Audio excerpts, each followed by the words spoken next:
The wind was cold in the alley, carrying the sharp smell of old food and blood. Broken crates lay scattered around, and flies buzzed near piles of garbage. Behind the food market on the edge of Sector 12, no one looked twice at the shadows. No one cared what moved in the dark. Something moved, now slow. Shaking, bleeding, it was a girl, maybe 17 in human years, maybe less. Her skin was pale blue, torn in places, glowing slightly where wounds hadn't healed. One of her arms dragged uselessly behind her. The bone probably cracked. Her feet were bare, cut by glass, her breathing shallow. She crawled toward a trash bin. Eyes locked on a half-eaten animal thrown away by a butcher. It was already swarmed by small street dogs fighting over it, growling and snapping, but she didn't stop. Her stomach had stopped hurting days ago. Now it was just empty numb. She hadn't eaten in 2 nights, maybe more. The last thing she'd swallowed was rainwater mixed with oil. She moved closer to the dogs, hissing softly, trying to scare them off, but they snarled back, not afraid. One of them bit her leg. Another snapped at her face. Still, she reached out, desperate. She wasn't trying to live anymore, just not die yet. Then came a sound, metal scraping on the ground. She looked up, blinking weakly. A human stood there, tall, brown coat covered in stains. He held a mop, mouth slightly open, frozen at the sight of her. She tensed, expecting him to yell, "Call the guards," kick her away. Humans didn't help things like her hybrids, test subjects, throwaways. She tried to growl, but it came out as a cough. Her body shook, too weak to fight, too scared to run. The man didn't speak. He looked at the dogs, then at her. He slowly stepped forward, not raising the mop, just holding it like a cane. With a low voice, he said, "Easy." Then he knelt and tossed something from his pocket. It hit the ground with a soft thud, plastic wrapping. A sandwich, half-eaten, still fresh. The smell hit her like a punch to the brain. She grabbed it, ripped it open with her teeth, and stuffed it into her mouth. Her hands shook, her eyes wide, tears mixing with dirt on her face. The man didn't move, just watched. "Where's your family?" he asked, gently. She didn't answer. She had no family, not anymore, after a few moments. Her breathing slowed. The sandwich was gone, and she curled up again, one arm wrapped around her ribs. He sighed, looked around, then slowly removed his coat. He placed it near her without touching her. She flinched anyway, watching him with wide, scared eyes. He pointed to the coat, for the cold, then added softly, "I won't hurt you." She didn't believe him, but she was too tired to fight. She dragged herself onto the coat and curled up, the warmth already helping. The man turned and walked a few steps, then paused. "Name?" he asked without looking back. She hesitated, then whispered, 378, a code, not a name. The man turned slightly, eyes dark. "That's not a name," he said. "That's what they gave you in the lab, right?" She didn't answer. He nodded like he understood. "I'm Micah," he said. "I clean floors." Then he walked away, leaving her in the alley with his coat. That night, she didn't dream, but she didn't die either, in the dark alley full of bones. Someone had given her a meal and something even stranger. A little bit of kindness. Asterisk, the morning air was thick with smoke from the food stalls. Vendors shouted, metal pans clanged, and steam rose in clouds. But behind the noisy market, in the same alley full of trash and silence, the girl still lay on the old coat. Her body was stiff, her wounds sticky, and her stomach twisted again in hunger. Even after the sandwich, it wasn't enough. She opened her eyes slowly, blinking against the morning light. For a second, she didn't know where she was. Then the pain reminded her this was no dream.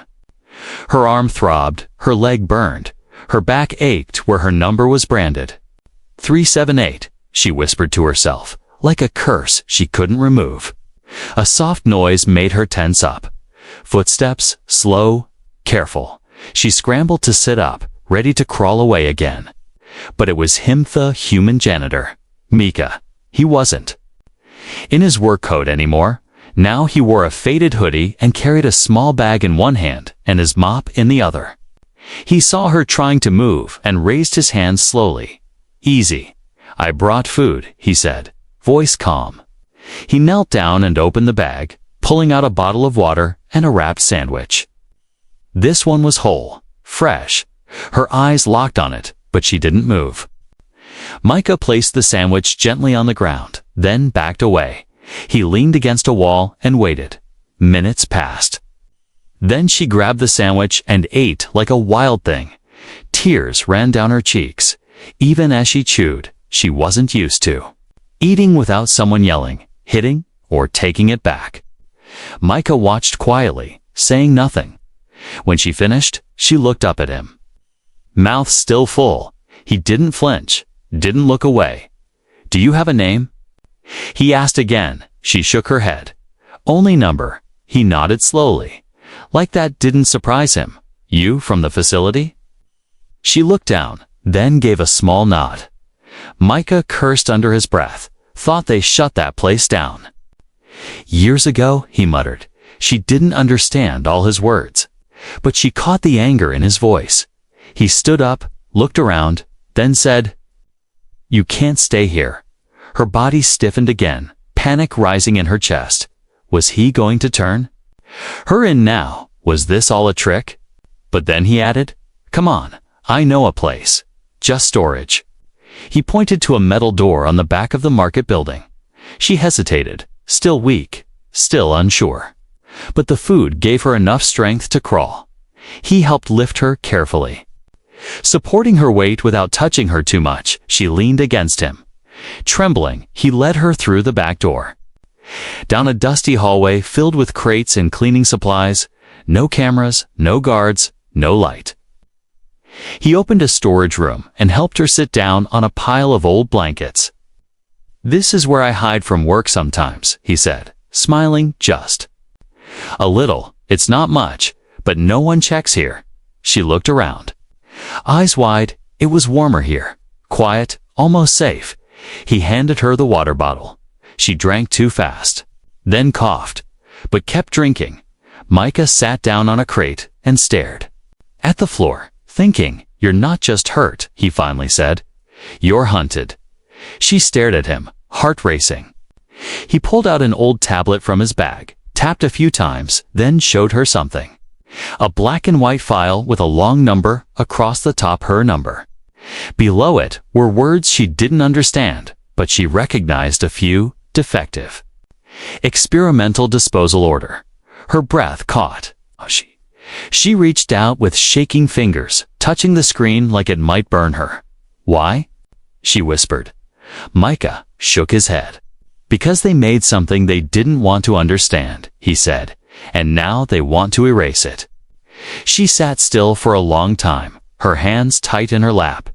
Then she looked at him and asked, "Why help me?" Micah looked surprised, like he hadn't asked himself that yet.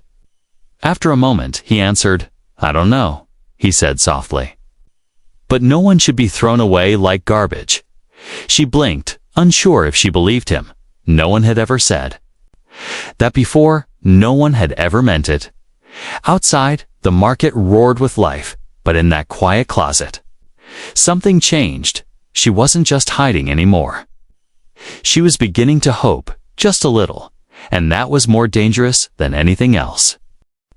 The storage room smelled like dust and old metal.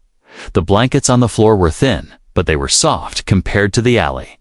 The alien girl 3's 7-8 lay curled beneath them, listening to every sound outside. Her body still ached. But she had eaten, she had water, and for the first time in her life, she was not in a cage. Micah sat on a crate nearby, checking his tablet again. He kept looking at the file. He had found her file every time he read the words disposal. Order. He clenched his jaw tighter. He didn't say much, but she saw his hands shake. She didn't understand all the human words on the screen. But she could read one thing clearly: her number. It was burned into her skin, and now it glowed on. The tablet too, like a ghost that followed her everywhere. Why they do this? She asked quietly, voice dry and cracked. Micah looked at her for a long moment, then sighed. You were part of a hybrid program, he said slowly, choosing his words. They mixed alien DNA. Tried to create workers, soldiers, whatever they needed. She blinked. Confused, he pointed to her glowing skin, her long, thin fingers. The strange marks along her neck. You weren't born, you were made. He said, in a lab, like a machine. She looked down, her eyes wet. Made, not born, used, not loved. I break machine, she whispered. So they throw me. Micah stood and walked to the corner, kicking an empty bucket. You didn't. Break, he said firmly. They did. She flinched at the loud sound, but didn't crawl away. Some part of her believed him just a little. He calmed his voice, softer now. They shut the program down last year, he explained. The galaxy found out people were angry, called it cruel, inhuman. But the company didn't want to keep you alive, he added. Too dangerous, too expensive. He turned the tablet to her again, showing her a photo blurry. But it was her, strapped to a bed, wires in her arms, blood on her skin. She gasped, eyes wide. She remembered that room, the cold metal table, the silence, the pain. Micah turned the screen off. They marked you for disposal, he said. Ah, which means if they find you, they kill you. She closed her eyes and hugged her knees. Her body trembled, but not from fear anymore. From something else in Gar. She had survived the lab. The alley, the dogs, and now this. She wasn't ready to give up. Micah moved closer. Sat beside her on the floor. Listen, he said, voice low. This room isn't safe forever. They do random checks, he added. One day they'll open that door. She looked at him, confused. Then, where go? She asked. Micah thought for a moment, then said, there's an old tunnel system under the market, abandoned since the cargo trains stopped. He continued, smugglers use it sometimes. She tilted her head, curious. Smugglers. He smiled faintly. People who move things. Or people. Without permission, you mean? Escape. Micah nodded. Maybe not forever, but for now. She sat up straighter. Her body still weak, but her spirit growing. Stronger. Take me, she whispered. I go. He looked at her, surprised by the fire in her voice. You sure? She nodded firmly. No more hiding, but just as he was about to speak. A sharp sound echoed from down the hallway, voices two of them deep and rough. Check this side. Heard something last night. One man said. Micah's eyes widened. He jumped to his feet and whispered, hide. She crawled behind a stack of boxes, barely fitting her small frame between crates and a wall. Micah threw a mop across the room, knocked over a bottle, made it look like he had fallen asleep on duty. The door opened a second later. A man in a black uniform stepped in. Security? You sleeping back here again, Micah? The guard asked. Smirking, Micah rubbed his eyes, pretending to yawn. Just needed 5 minutes. Man? I've been scrubbing puke all day. The guard chuckled. You hear anything strange? Micah shrugged. Only the rats. The guard nodded and turned to leave, but then paused, sniffing the air. What's that smell? He asked. Micah froze. Bleach, he said quickly. Mop water. The guard made a face and waved his hand. Gross, he muttered, and walked out the door shut behind him. Micah waited a long second before moving again. He opened the crate stack slowly, and the girl crawled out, eyes wide, chest heaving. You okay? He asked. She nodded, but her hands wouldn't stop shaking. He helped her sit back down, then said quietly, they're looking for you now. We have to go soon before it's too late. She looked up at him, her voice small but clear. I trust you, she said. Micah stared at her for a moment, then gave her a short nod. Then we run, he said. Together, the old supply room was no longer safe. After the guard's visit, Micah knew it was only a matter of time before someone opened the door again. But she wasn't strong enough to move yet, not far, not fast. So Micah bought time with lies and careful steps. And in those stolen hours, something began to change. 378 sat with her back against the wall, her legs stretched out. In front of her, she touched the bandage Micah had wrapped around her ribs. Then her arm. They were healing slowly, but the pain was still there. Each breath reminded her how broken she was, but pain didn't scare her anymore. What scared her was kindness. The way Micah looked at her like she was a person, not a mistake. No scientist had ever looked at her like that. They had only stared at her body, her reactions, her failures. Micah returned with a small plastic bag in one hand. He closed the door quickly, dropped to the floor, and handed her something warm.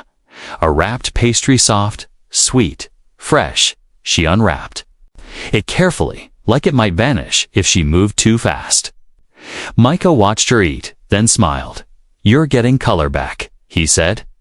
"You don't look like death anymore." She tilted her head, confused. "Death?" Micah chuckled. "Never." "Mind?" Then he pointed to her legs. "Can you stand?" he asked. She looked down at her feet, swollen and bruised. She hadn't tried standing in days, not since she collapsed in the alley. But now she wanted to try. If she was going to escape with him, she couldn't crawl forever. Slowly, she pulled herself up using the wall. Her legs shook, her breath hitched. Micah stepped closer, but didn't touch her. She wobbled, took a single step, and fell. Micah caught her before she hit the floor, easing her back onto the blanket. "It's okay," he said. "First steps are the hardest." She looked away, embarrassed, broken. She whispered. Micah shook his head. "No," he said, healing. Every day after that, they practiced. He brought a mop handle and used it like a walking stick for her. She took one step, then two. Holding the handle tight, she fell. Many times, but each time, she got up again. Her muscles screamed, her balance wobbled. But her heart refused to quit. Micah started calling her something new. Not 378. Not subject, but kid. "Come on, kid." He'd say, "Let's try again," or "You've got this, kid," at first. She didn't understand the word, but she liked how it sounded when he said it. Like something soft and normal. One night, after she managed to walk from one wall to the other, she sat beside Micah, breathing hard. He handed her a cup of warm water and said, "You know, you remind me of my little sister." She looked at him, curious. "Where is she?" He looked away, face dark. "Gone," he said. "War took her." They sat in silence after that, two broken lives in a broken room, sharing warmth in the middle of danger. The next morning, Micah brought something new, a thin gray cloak with a hood. "It's almost time," he said. "We can't stay here much longer." He helped her put it on, hiding her glowing skin. She looked at herself in a broken mirror and didn't recognize the girl staring back. She still looked thin, tired, but also alive, and that was more than she had ever hoped for that night. When the market closed and the lights dimmed, Micah took her hand. "Follow me," he whispered. They slipped through the back door. Into the shadows, he led her behind crates, under hanging tarps, and finally down a metal grate into the ground. A forgotten path, a secret way out. The tunnel was cold and narrow, water dripping from above. Rats scattered at their feet. She held on to Micah's arm. Her steps slow but steady, her legs still trembled. But they worked. She walked, not crawled. They reached a small service room deep underground. Micah checked the map on his tablet. "We'll rest here," he said. "Then keep moving toward the outer edge of the city." He gave her a blanket and sat beside her. "You're doing good." "Kid," he whispered, She looked at him and whispered back, "Not kid." He raised an eyebrow. "No?" She shook her head. "I want name." Micah smiled. "Okay," he said. "Then pick one." She closed her eyes and thought. For the first time in her life, she had the power to choose something. Not given, not forced, not branded, chosen. But she didn't answer yet. Not tonight. First, she would rest. Tomorrow, she would run, and someday soon. She would name herself not by number, but by heart. The air in the tunnel was damp and full of rust. Pipes lined the walls, some leaking, some broken. Every step echoed louder than the last. Micah walked in front, his light dimmed to the lowest setting. Behind him, the alien girl kept her hood. Low and eyes sharp, she was walking on her own now, slower than him, but strong enough to keep moving. They had made it through 2 sectors underground. Micah's map showed an old exit point near the freight loading station. If they reached it, they could slip past the scanners and escape the city's inner zone. After that, maybe find a safe house or someone who still cared about what the government had done, but safety was still far away, and danger had already found them. It started with a sound too soft for Micah to notice. But the girl stopped walking and turned her head, footsteps far behind them, but growing louder. She tapped Micah's arm and whispered, "Someone follows." Micah cursed under his breath. They picked up the pace, but the tunnel was long and straight, with no turns. Whoever was behind them would see them soon. They reached a maintenance store and slipped through it just in time. Micah turned off the light and closed the latch gently. Inside the tiny room, they sat in darkness. They heard boots pass by 2 sets. Heavy, moving fast. Micah held his breath. The girl stayed still as stone. The footsteps faded, but didn't vanish. They were searching now. Micah leaned his head against the wall and whispered, "They must have seen something on the market." Cameras. He remembered the day she first peeked out of the supply room. Just for a second, but sometimes 1 second was all it took. "They know," he said. "They know you're alive." She looked down. Pulling the cloak tighter around her. "I'm sorry," he added. She shook her head. "Not your fault," she said. "They always find me," but this time she didn't sound scared. She sounded tired and angry. When the footsteps were gone, they continued through the tunnel. Micah checked the map again, frowning. "We'll have to go topside for a bit," he said. "There's a broken section ahead." The girl nodded. She didn't argue. She had already made her choice, run or die trying. They reached a rusty ladder that led up to a side street. Micah climbed first, then helped pull her up. They emerged behind an old warehouse. The night air thick with smoke and city lights. Micah pulled up his hood and guided her through the shadows, but just as they turned the corner, they froze. 2 drones hovered above the next street, scanning everyone who passed. Micah grabbed her hand and ducked behind a broken delivery truck. "New patrols," he whispered. "They're looking hard now." He checked the tablet again, but the signal had been blocked. The map was gone. "Damn," he muttered. "They've shut down the underground routes." The girl looked at him. "What now?" Micah stared at the street, then looked down at his smuggler's bag. "We run anyway," he said. "Come on." They moved fast through the alleys, sticking close to walls, but the city had eyes. And somewhere, those eyes had found them again, as they crossed a narrow street. A red light flashed from above. A voice echoed from the speaker. "Unauthorized movement detected, halt immediately." Micah pushed the girl behind him. "Go," he whispered. "Run," she refused, grabbing his arm. "No," she said. "Together." A drone dropped from the sky, scanning fast. Micah pulled a small blaster from his bag and fired once, then again. Sparks flew. The drone spun and crashed to the ground. Sirens began to scream in the distance. "They'll all come now," he said. He grabbed her hand, and they ran. They darted through side streets, over fences, through piles of trash and crates, Micah's leg hit something sharp, and he stumbled. She turned, caught him, pulled his arm over her shoulder. He groaned, limping. "Keep going," he said. "Don't stop." But she didn't leave him. They reached a dead end, a wall too high to climb. Micah leaned against it, breathing hard, blood soaking through his pant leg. The girl looked around, desperate. Then she saw it, a storm drain cover. Loose, rusted. She knelt, pulled it free, and pointed. In there, Micah nodded. Too weak to argue, they crawled inside.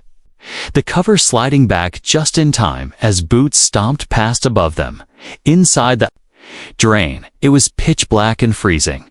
Water dripped on their heads, and rats scurried past their feet. Micah slumped against the wall, his face pale. She sat beside him, holding his hand. "You saved me," she said softly. He smiled faintly. "You saved me back," he whispered. They were both bleeding now. Both hunted, but for the first time, they were more than just escapees. They were something new, something stronger. They were a team. The storm drain was dark and tight. The air was thick and heavy, full of damp metal and mold. Micah leaned against the cold wall, breathing hard. His leg was soaked with blood, and his lips had turned pale. The girl sat close to him, holding a torn cloth against his wound. Her hands shook, but her eyes were steady. "You need help," she whispered. Micah gave a weak smile. "You're helping," he said. "That's more than anyone's done in a long time." Outside, the search continued. Boots thundered across the streets. Drones buzzed overhead. Floodlights scanned every crack and corner. The city was alive, and it was hunting inside the tunnel. Time moved slow.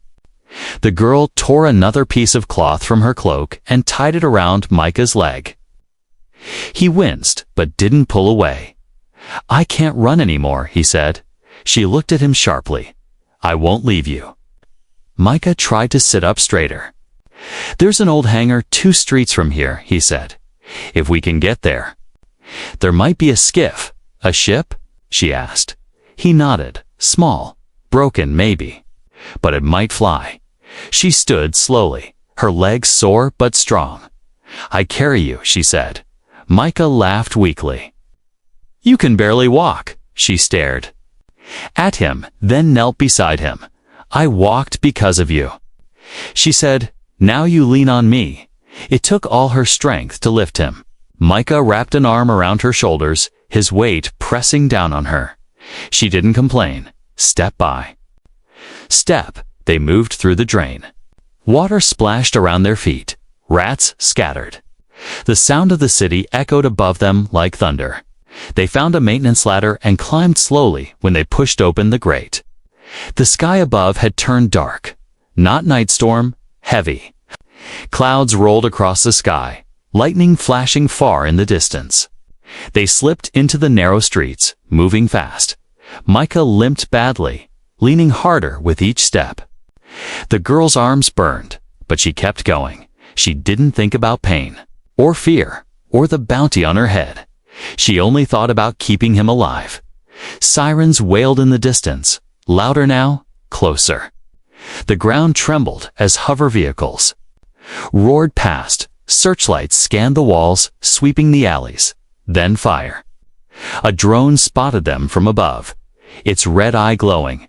It fired, a bolt of energy slamming into the ground near them.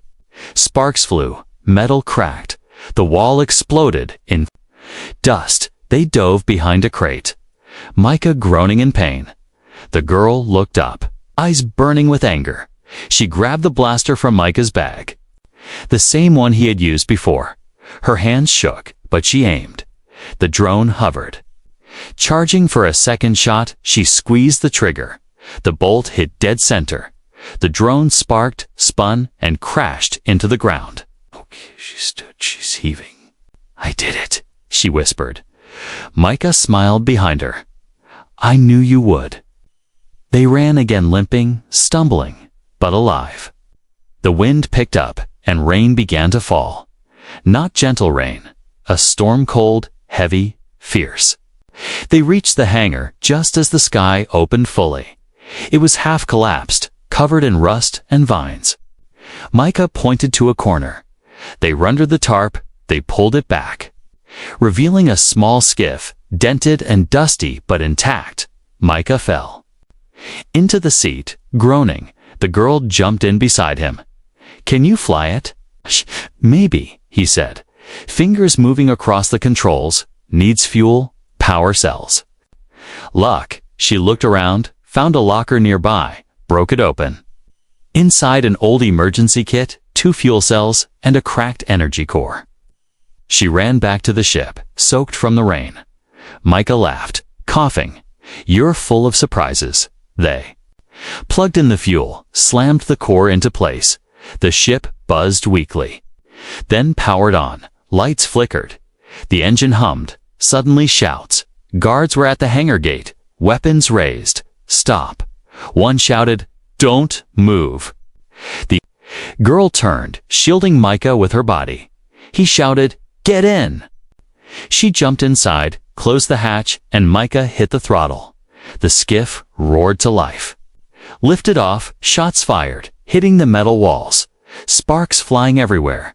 The ship jerked upward, spinning, climbing through the rain and smoke below. The guards watched helplessly as the ship vanished into the clouds. Above, the storm swallowed them. Inside the cockpit, Micah leaned back, bleeding but smiling. "We made it," he whispered. The girl held the side of the seat, her eyes wide. The lights danced across her face. For the first time in her life, she wasn't running, she was flying. The sky was endless above them. The skiff flew through the storm, shaking from wind and lightning. But inside, the cockpit was filled with warmth, Micah's fading breath, and her silent focus. She sat beside him, gripping the controls like her life depended on it, because it did. Micah had passed out minutes ago, his head leaning against the seat. He had done everything to get her this far. And now it was her turn. The ship hummed, lights flickered, but the engines stayed alive. The storm behind them was fading, and ahead mountains, tall and covered in mist. She followed the nav signal Micah had set, heading toward an old map marker. Outpost Haven. It was far outside the city's reach, hidden in the highlands where exiles and forgotten ones lived. A place for those who didn't belong. The girl had never flown before, never even touched a ship's controls, but her fingers moved. Steady, Micah had shown her the basics, and now her instincts carried her forward. She watched the gauges, tapped the stabilizer, and adjusted the thrusters. Each time the ship shook, she calmed it. She looked over at him again, his chest rising slowly. She had wrapped his leg with every bandage she had left, but the blood kept seeping through. "You'll make it," she whispered. "You have to." The mountains grew closer, the clouds thinning, and then she saw it. Down in a hidden valley, surrounded by thick forest and cliffs, was a circle of lights, buildings carved into stone. Windmills turning slowly, and at the center a landing pad glowing faint blue. Outpost Haven. She brought the ship down carefully, her arms stiff from holding the controls. The skiff landed with a rough shake, one side dipping slightly, but it stayed upright. She opened the hatch and stepped out into the cold mountain air. Her legs wobbled, and her breath came in short gasps, but she didn't fall. She was stronger now. Voices called out from the shadows. Figures appeared, some alien, some human, all wrapped in old clothes and cloaks. An older woman with metal arms stepped forward. She looked at the girl's glowing skin, the marks on her neck, the blood on her hands. "You came from the city?" the woman asked. The girl nodded. "My friend, he needs help," she said, her voice cracking. They moved fast, pulling Micah from the ship, laying him on a stretcher. Someone gave him medicine. Another checked his wound. The girl stood back, frozen. This was the first time others had touched him, not with harm, but with care. It felt strange. but good hours passed in a blur. She waited by the door of the small medical hut, her hands gripping the edge of her cloak. Rain fell gently. Now, and mist moved across the valley like a dream. Finally, the door opened. The same metal-armed woman stepped out. Her face soft. "He's resting," she said. "He'll live." The girl let out a breath she didn't realize she was holding. Tears rolled down her cheeks. Not from fear, but from relief. The woman studied her. "You're one of them, aren't you?" She asked gently. "The lab children." The girl nodded. Slowly. "Not child." She whispered, "Not thing." The woman nodded in return. "No," she said, "you're more than that." She led the girl to a fire pit, where others were. Gathered, eating, talking, resting. No one looked at her like she was wrong. No one stared at her glowing skin or alien features. They just moved aside and made space for her. Later, when Micah awoke, he found her sitting beside him. She smiled when he opened his eyes. He groaned. "You flew the ship." She nodded and landed it. Another nod. Micah chuckled softly. "You're full of surprises," he whispered.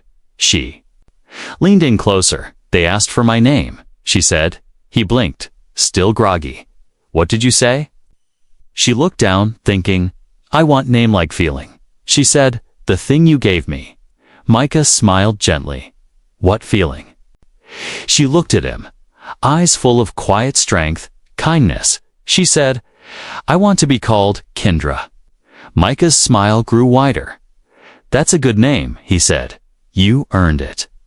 From that day forward, no one called her 378. Again, the number faded, replaced by something real.